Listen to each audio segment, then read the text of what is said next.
Coach, what have you seen out of your team so far this week? A team that's really willing to work, listen, be coachable. I think probably the thing I'm really pleased with is they're willing to talk, which leads to a greater chance to be successful. So I think they're trying to grab a hold of everything we're asking to do, and they're all, from an effort standpoint. But I have to tell you, 11 teams around the league are doing exactly the same thing. Everybody's excited on the first day, second day, third day. And it keeps going, and then maybe you get a few losses in there, you get playing time issues. So we want to try to be a team that's unaffected by those things that will start to hit us. But for now, we're in good shape. Go ahead. Oh, I was going to say. That was nice. Not many people do that. This preseason would appear to be maybe your most important preseason in many years, just in terms of the evaluation process and the questions that you need to have answered. Is that a fair assessment? I think it's important because it's a bit of a reset. And so there's more building blocks than what we've done in a while. Because we've had so many people that have been here. I'm getting to do drills that I wouldn't even be able to think about doing with some of the past teams because of the, being a little bit older, et cetera, having been there, done that. They don't want to do closeout drills. They don't want to do shell drill and that sort of thing. Oh, the veterans don't. The veterans don't, right? So there's a lot of young faces, and so you got a clean slate, and you can do any drill you want, and they're eager to do it. They're like little puppies out there. How much evaluation will there be off the first game? I mean, I know that people put a lot of emphasis on the games. You probably, it's practice and the film you see and what you see in practice. Yeah. But how important is this first game for some of the players a little further down the roster trying to make this team? It is important. It's being able to take what you've done all week, in your practices, and when you're given your opportunity, what do you do with it? Some people might look terrible in practice, look great in the game, because maybe drill work is not their thing, but they're gamers. So some of that shows itself.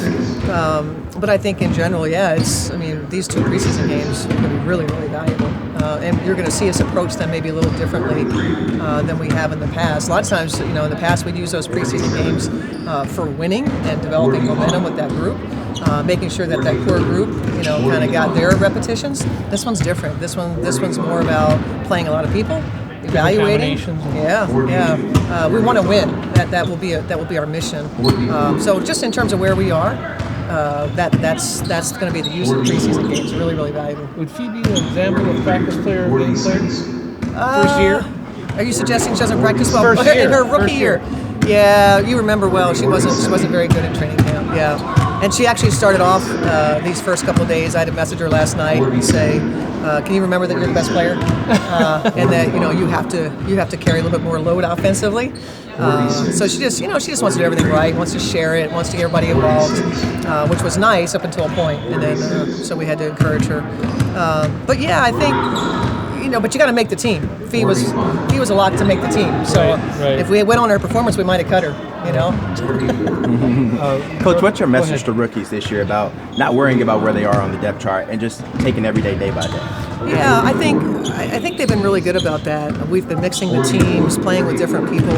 I think the rookies know. I think a lot of them got good messaging from people that don't come here trying to do too much.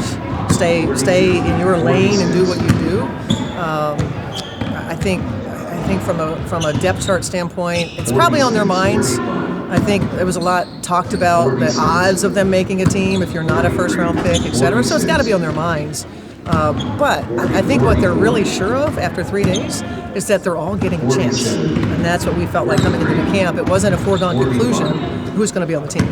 How do you think that the rookies are making the veterans work this season and knowing that, hey, I got to work to actually get a spot? Rookies and I'd say newcomers. If you didn't, maybe if you had a role last year and somebody is outplaying you, I think the messaging is going to be the player that's playing well is going to play regardless of what your name is or whether you had a role before. And so that's true for the rookies as well. Cheryl, what do you see from Aerial Powers this year? I know she had good numbers last year. Yeah. Within the context of the team and the season, what's going on? What do you want to see? I think sort of recognizing her spots. We're playing a 5-out offense, which suits her. Okay. And that's what I told her. I said, you're going to like this. This is not, where we've got people in the paint, because she likes to get to the basket. Want her to be able to have more consistency in shooting the ball. I want her, defensively to just keep growing in our schemes and what we ask her to do. And that's what you're asking for of your leaders. to provide the example. And so obviously AP being what, a 7 or 8 year veteran. Yeah, 2016. Yeah, so that's what you're expecting from players like that. Are you expecting this team to get to the line a lot this year? I think we should be able to. Yeah, we got to the line above average last year, but I think the way we do it's going to be a little bit different, a little more penetration, and with a few players that, I mean, Diamond Miller gets to the basket, faster than anybody I've ever seen, and I've watched it in college, and you just don't have a feel for it until you're here. We have to be mindful of what time we run things, end of quarter, et cetera, because she is so fast.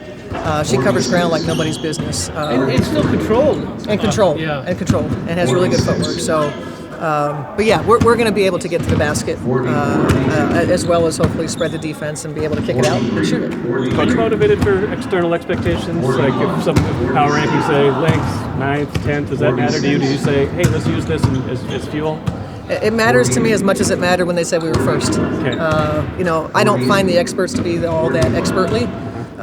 So I don't really care on the outside. What I will say is I'm not naive as to the team we had over past years. I am motivated for this team to be the best version of themselves they can be.